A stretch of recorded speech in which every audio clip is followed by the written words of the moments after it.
കാത്തിരിപ്പുകൾക്ക് പിന്നാലെ 2 വർഷത്തെ ഇടവേളയ്ക്ക് ശേഷം വാണിജ്യ അന്താരാഷ്ട്ര വിമാന സർവീസുകൾ പുനരാരംഭിക്കുകയാണ്. ഇതോടുകൂടി പ്രവാസികൾക്ക് ആശ്വാസം എന്ന വാർത്തകൾ പുറത്തുവരികയാണ്. അങ്ങനെ തിരുവനന്തപുരം വിമാനത്താവളം ഏറ്റെടുത്ത അദാനി ഗ്രൂപ്പ് ജനപ്രിയ പരിഷ്കാരങ്ങളും ചെലവ് കുറഞ്ഞ സർവീസുകളുമായി മുന്നോട്ടെത്തിയിട്ടുണ്ട്.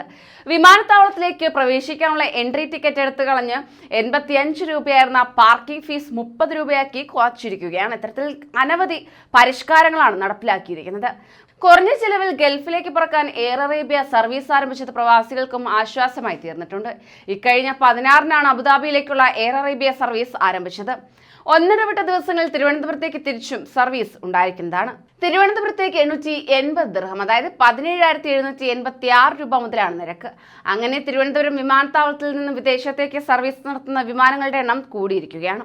മാർച്ച് 27 മുതൽ ആരംഭിക്കുന്ന വേനൽക്കാല ഷെഡ്യൂൾ അനുസരിച്ച് തിരുവനന്തപുരത്ത് നിന്നുള്ള പ്രതിവാര ഓപ്പറേഷൻ നിലവിലുള്ള 348-ൽ നിന്നും 540 ഉയരുമെന്ന് അധികൃതർ അറിയിച്ചു കഴിഞ്ഞു. അന്താരാഷ്ട്ര ലക്ഷ്യസ്ഥാനങ്ങളിലേക്കുള്ള പ്രതിവാര ഫ്ലൈറ്റ് സർവീസുകൾ നിലവിലുള്ള 95-ൽ നിന്ന് 138 വർദ്ധിക്കും.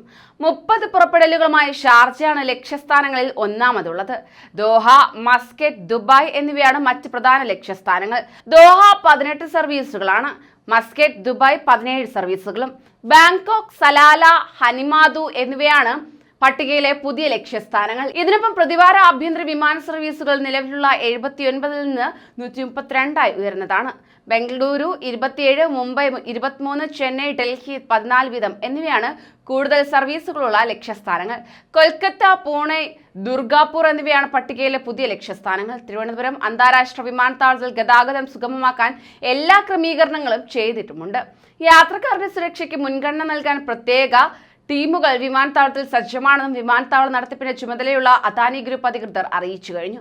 അന്താരാഷ്ട്ര ലക്ഷ്യസ്ഥാനങ്ങളിലേക്ക് ഷെഡ്യൂൾ ചെയ്തിരിക്കുന്ന സർവീസുകൾ ഇങ്ങനെയാണ്: Sharjah 30, Doha 18, Muscat 17, Dubai 17, Abu Dhabi 11, Singapore 8, മാലി 7, Bangkok 7, Bahrain 7, Colombo 7, Kuwait 4, Riyadh 2, ഹനിമാദു 2, Salalah 1. ആഭ്യന്തര ലക്ഷ്യസ്ഥാനങ്ങളിലേക്ക് ഷെഡ്യൂൾ ചെയ്ത സർവീസുകൾ: ബംഗളൂർ 28, മുംബൈ 23, ഡൽഹി 14, ചെന്നൈ 14, ഹൈദരാബാദ് 14, കൊച്ചി 7, കൊൽക്കത്ത 7, പൂനെ 7, കണ്ണൂർ 7, ദുർഗാപൂർ 7, കോഴിക്കോട് 4 എന്നിങ്ങനെയാണ് സർവീസുകൾ സജ്ജമാക്കിയിട്ടുള്ളത്. കൂടുതൽ പ്രവാസി വാർത്തകൾക്കായി ഈ ചാനൽ സബ്സ്ക്രൈബ് ചെയ്യൂ.